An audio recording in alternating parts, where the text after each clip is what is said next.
పాపం ఎప్పుడు కెమెరా వెనకాల ఉంటారు కదా, ముందుకు రాగానే ఏం చేయాలో అర్థం కావట్లేదు. ఓకే, సరే. మీకు ఇక్కడ ఒకటి చెప్పాలి, అక్కడ వదినుంది, కొంచెం ఆచితూచి మాట్లాడాలి కదా ఇప్పుడు. ఓహో, మీ ఆవిడ ఉన్నారని భయమా? సరే, అటు చూడకండి, ఆవిడ కళ్ళల్లోకి చూస్తే మీరు భయపడుతున్నట్టున్నారు, ఇటు చూసి మాట్లాడండి. సరే, మీరు చెప్పండి, మీ కళ్ళతో చూసినటువంటి ఆ పెళ్లి గురించి చెప్పండి. ఈడు జోడు బాగుందా? చాలా బాగుంది. ఓకే. సో ఇది ఒక హఠాత్ పరిణామం.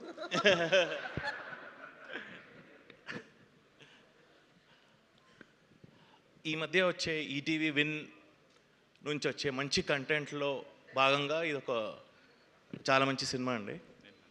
సో ఐఎమ్ ష్యూర్ ఆడియన్స్ అందరు దీన్ని ఎంజాయ్ చేస్తారు అనుకుంటున్నాను. ఎందుకంటే ఒక చాలా సున్నితమైన పాయింట్ని చాలా ఎంటర్టైనింగ్గా చెప్పిన కథ ఇది. ఐఎమ్ ష్యూర్ అందరూ, ప్లస్ దీనిలో ఎమోషనల్ యాంగిల్ కూడా ఉంది. ఒక ఫాదర్ సన్ మధ్యలో ఉన్న ప్రేమను చాలా సెన్సిటివ్గా చెప్పిన సబ్జెక్ట్ ఇది. మీరందరూ 17th రోజు దీన్ని వచ్చి చూడాలని కోరుకుంటున్నాను. థ్యాంక్ యూ అండి. మీ ఆవిడ ఫుల్ ఇంప్రెస్డ్, బాగా మాట్లాడారు మీరు. Thank you. సార్ కూర్చోండి, సార్ కూర్చోండి. Thank you.